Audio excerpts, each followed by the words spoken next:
Hey guys, this is Rob Lopicola, and I'm glad you stopped in today. Today we're going to talk about 3 strategies to sustain sexual sobriety if you are a struggling sex addict.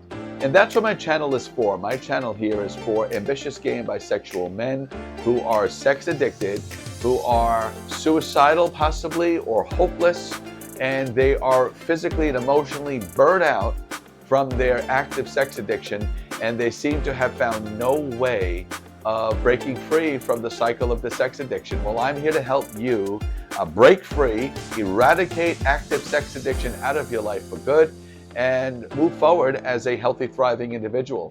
And if this sounds like you, please subscribe to my channel, hit that like button, and you could also hit that bell if you do subscribe, because every time I post a new video, which will be every Tuesday, you'll get a notification and you'll see that a new video has been posted, because all of my videos really zero in on those gay and bisexual men who are really at a place where they have to break free from their sex addiction.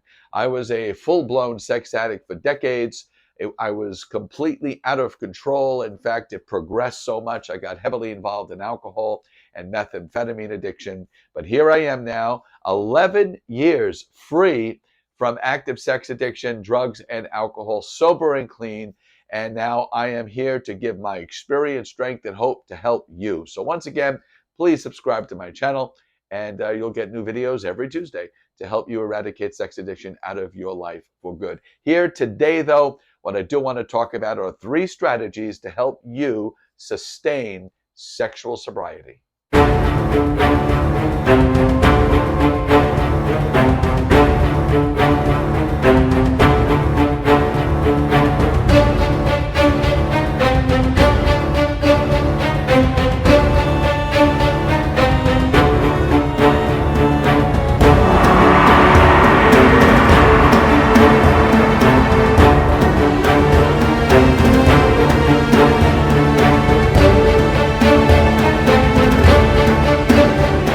One of the experiences that I had as a sex addict when I was actively involved in my sexually addictive behaviors is I self-abused. I completely got in the boxing ring and beat myself up every single time I acted out in ways that repulsed me or I felt shame and guilt for. And I continued that cycle of acting out sexually and then being in such despair and self-hatred, and then back into the sex addictive lifestyle, then shame and guilt and beating myself up. And this cycle continued for so long. And all that I did was beat myself up. And I talked down to myself, and I was filled with shame.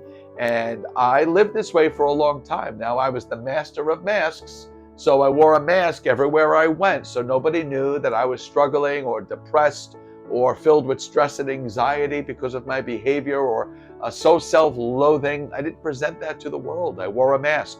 And I've learned that the world is a masquerade ball. So please, you don't ever judge your insides by other people's outsides. Everyone's walking around with a mask in one form or another. And I did for many, many years, and maybe you can relate to that.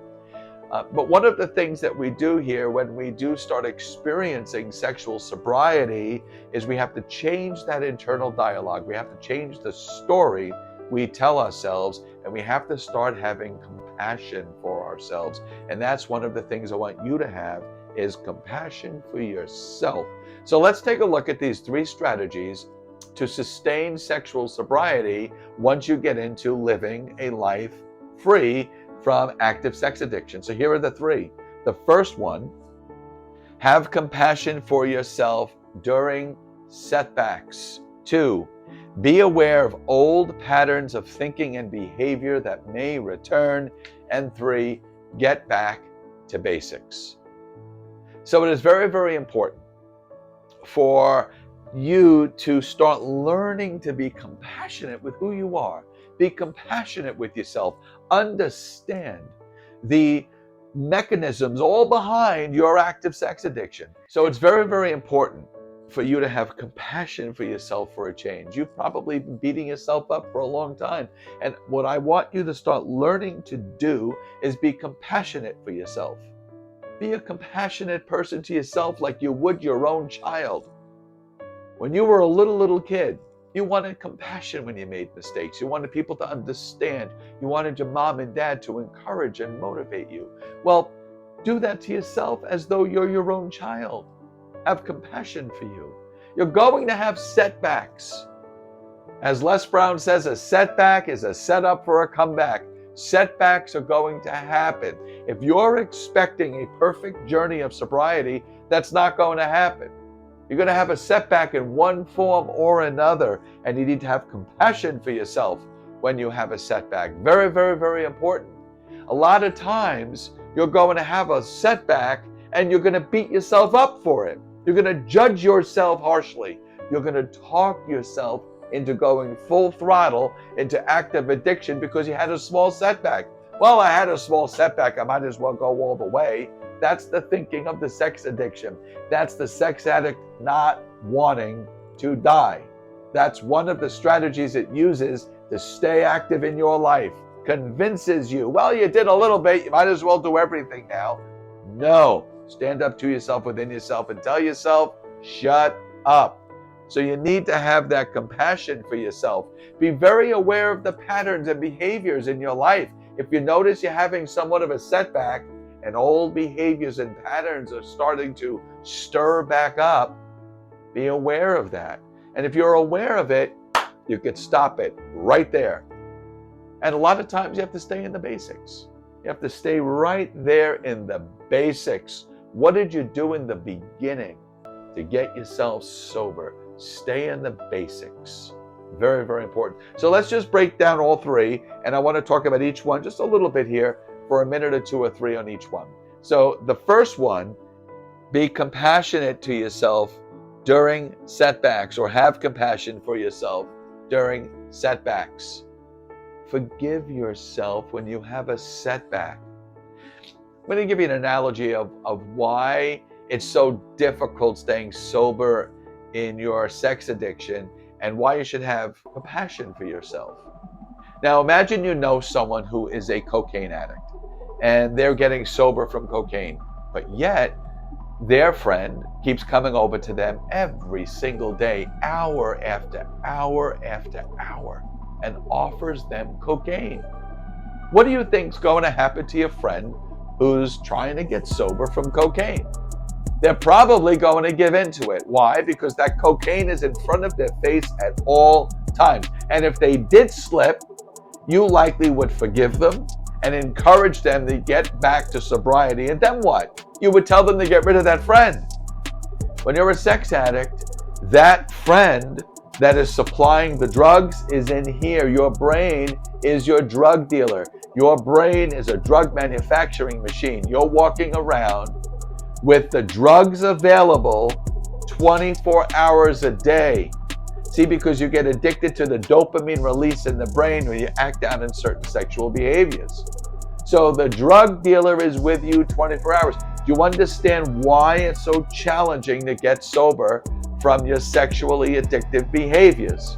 You're walking around with the drug dealer, and that drug dealer is talking to you all the time. So you really got to get in your head and really change your mindset, your internal conversation.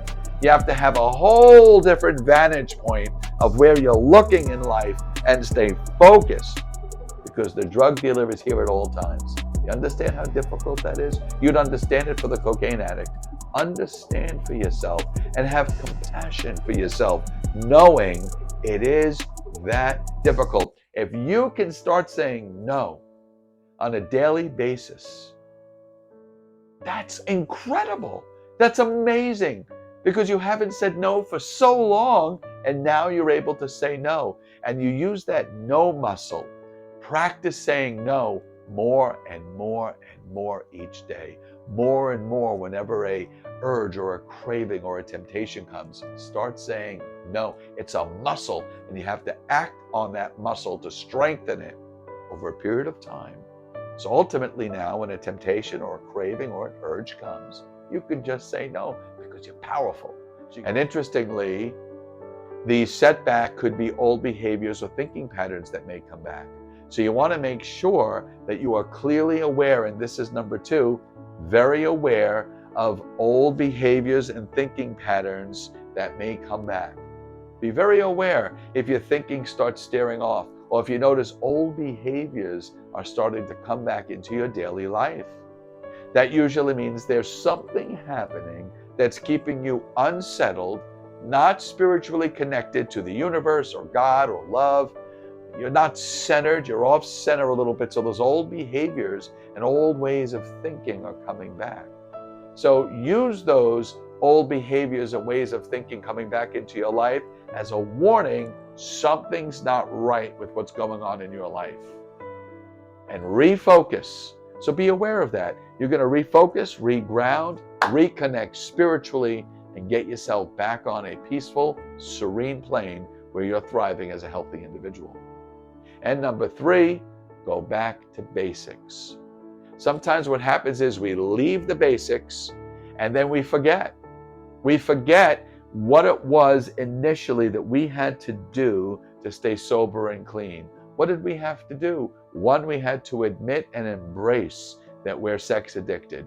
Number 2, we needed to connect to a power outside of ourselves that gives us peace and serenity. Again, remember how you did it? If you didn't do it, well, you're going to learn how. What I did was I connected to nature. I went to the beach, I listened to the water, I put my face in the sun, and I gardened and took care of the garden and the front lawn and mowed the lawn, and all of those things made me connect to God. That's a basic element for me for sobriety. And relying on a power greater than me and that connection to keep me peaceful and serene. And if I get overconfident and I get this feeling like I can do anything, I may let my guard down, and slipping and sliding, those setbacks could come back. So I always keep those basics in my life, but if you leave those and you're starting to get a lifestyle where old behaviors and patterns of thinking are coming back, we have to go back to those basics. This is a 24-hour deal. Faith must live in and through me 24 hours a day, just like it has to live in you 24 hours a day, or we perish. So we stay connected to that higher power 24 hours a day. Stay in the basics. If you liked any of this, or this clicked with you, or you had an aha moment, or you want to throw me a comment, please subscribe to my channel. Make sure you hit that like button.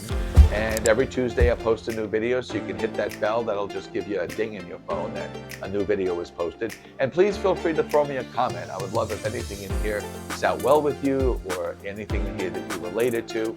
And I would love to hear from you. And you and I would love to comment back to you and see kind of where you're at in your sexual sobriety. And perhaps we can discuss with a call a little bit down the road here to see if we can further help you getting into a life of sobriety from sex addiction and be a healthy, thriving individual. You know I love you. Stay well and God bless.